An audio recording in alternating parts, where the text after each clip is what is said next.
Hey guys, welcome back to another video. This is the Bear Creek Tour Day 2 GP. Awesome start here by me, Ryder Sigety. I'm a 4-time national GNCC champion and a part of the factory and pro factory support off-road team. This is a back camera view of my start, and really good start. Conditions were almost perfect for this moto track. Definitely not a common theme for the whole track, but the moto track conditions were great. I get off to a good hole shot. Right behind me is Lucas Seelman. Behind him is Ryan Amancio. Ryan Amancio races GNCC. Lucas Seelman is a very fast motocross racer. And you're going to watch here kind of our first race battle. So this is a different track than day 1, which was on Saturday. This is our Sunday race. And this track was definitely super muddy. So muddy to the point where they didn't even race this track all day. We only rode this track a little bit just for the first moto. Also guys, I'm here with my dad, Mike Sigety. Dad, say hello. Hi everyone, I hope you liked that little video we had at the beginning of Ashley Huff's daughter. I think she's really cute and thought it would be something funny to add to the video. So this is, like Ryder said, this is day 1. It was so muddy, they had to cut out half the course, and then it got so beat up here that they end up doing the other half of day 1 on this course, of day 2 on the course they used on day 1. So right behind me, Ryan Amancio passed Lucas Seelman, and he's now right behind me. And you guys can see all the roost that my Dunlop tires are throwing. And Ryan Amancio, I'm sure he's getting covered in my roost. And he will follow me for about 2 laps. You know, I was planning my win speech already. You know, I was like, oh, I got second yesterday to James Jenkins, and he's not here today. So here's my win. I'm gonna win. And then you guys are gonna see in a second. Ryan does get around me, but look at how many times he got close, but he couldn't. I mean, it was so muddy. Passing was difficult. The whole track was difficult. I fall one time, and then I was just so tired that for the rest, like, I feel like any time this weekend when it was on this muddy track, when you fall one time, your race is over. You just got so tired. I know very similar thing happened to Chris Weiss, who is usually contender for one of the top positions in the pro class.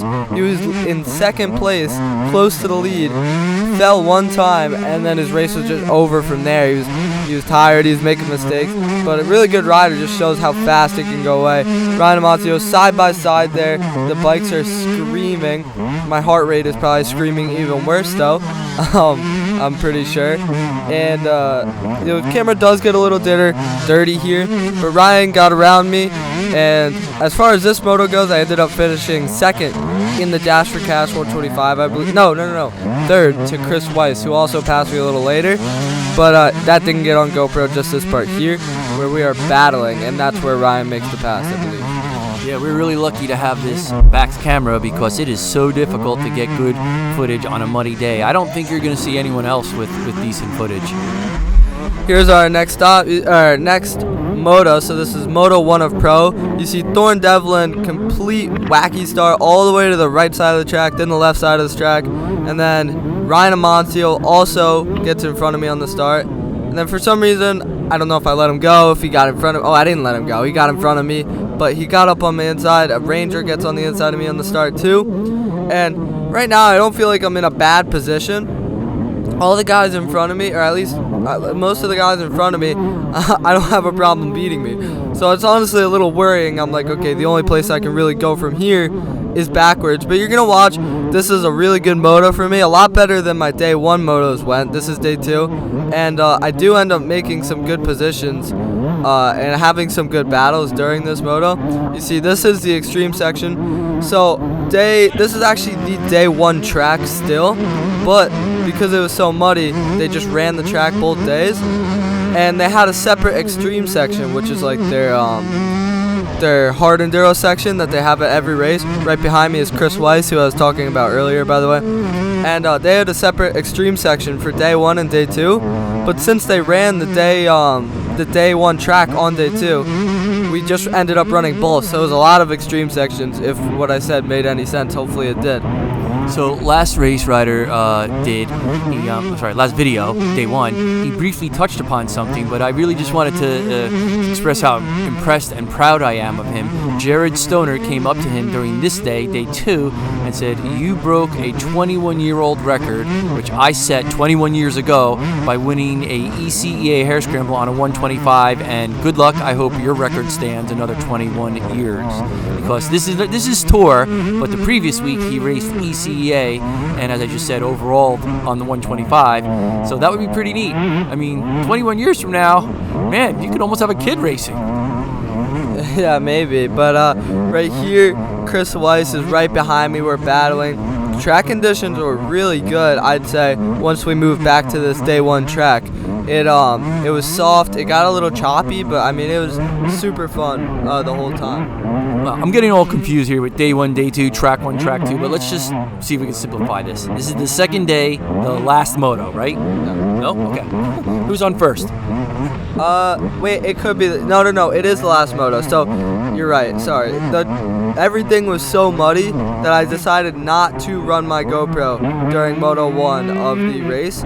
So I just ran my GoPro Moto 2, and this is definitely a good battle. Chris Weiss comes on the outside. It's that pretty big jump right there. I know a lot of people telling me that they cased it. I moved to the outside, kind of block him off, but it didn't work. Chris gets around me, and I think that's the last we see of Chris, but it was a good race. So if you look in the top right-hand corner, you'll see the Worx logo, and if you're from the Northeast area or even the South area, you've heard of them. But if you haven't heard of them, they are the largest and fastest-growing wheel company in the area. Stu Baylor using his wheels, other top XC1, XC2 racers, GNCC racers, ISD racers, National Enduro racers. Literally all the top pros are using those wheels, and we have a discount code for you. And of course, Ryder uses them. Sigety, S-I-G-E-T-Y, 10. You can get 10% off, or just call and mention you saw their discount code on one of our videos, and you'll get 10% off. And they can make you any kind of wheel you want: a budget wheel, a bulletproof. Well, I mean, they're all bulletproof, but like Stu's have wheels made for Baja. So Thorne Devlin's using them. By the way, Thorne is like totally on a different planet. That kid is amazing, and he's here today. Yeah, definitely. There's I was looking in like different group chats from kids that are at the races. Like, everybody has their group chats, like a TOR group chat, D6 group chat, all the local series, and all of them were just filled with videos of Thorne riding around the track. Everybody was just like mesmerized watching these guys race. I remember day one, I realized all the pros, like, I don't know if my dad mentioned, most pros that have been to a local event in like ever, pretty much, 17 anyway. I was like, I don't want to race, I want to sit here and I want to watch the pros. It looked super fun to watch. You saw right there, Ryder Lafferty came up on my left, and he kind of ran into me, but Justin Lafferty, I meant, and not his fault. He didn't mean to, but we just kind of collided there. Both of us going up the hill at the same time, and this is just a different angle of that little, I guess, crash thing, whatever there. But he got up the hill fine, and he ends up kind of getting around me in a little bit anyway. That was almost the only decent line to get up that hill, and there was a lot of collisions there. Matter of fact, didn't somebody cut you off in one of the races, and you went to the very back of the pack? You couldn't even get started again? Yeah, if you guys haven't watched the day one video and you like watching people struggle, that'd be a good video, because one of my motos starts out on the first lap with me getting cut off on the hill, getting stuck on the hill, falling like multiple times, and just not a good way to start the race. But I know so many people that collided on that hill. So this video is coming to an end, and I'm going to give you the results, because last time someone yelled at me or suggested to not give him the beginning. Ryder got 4th overall in the Open Pro Moto race, which was pretty good, and he also got 3rd overall in the Pro 125. But stick around for his AMA National Enduro video coming out next week. Also, there on the right side of the screen, if you guys might have missed it, there was somebody working on their bike.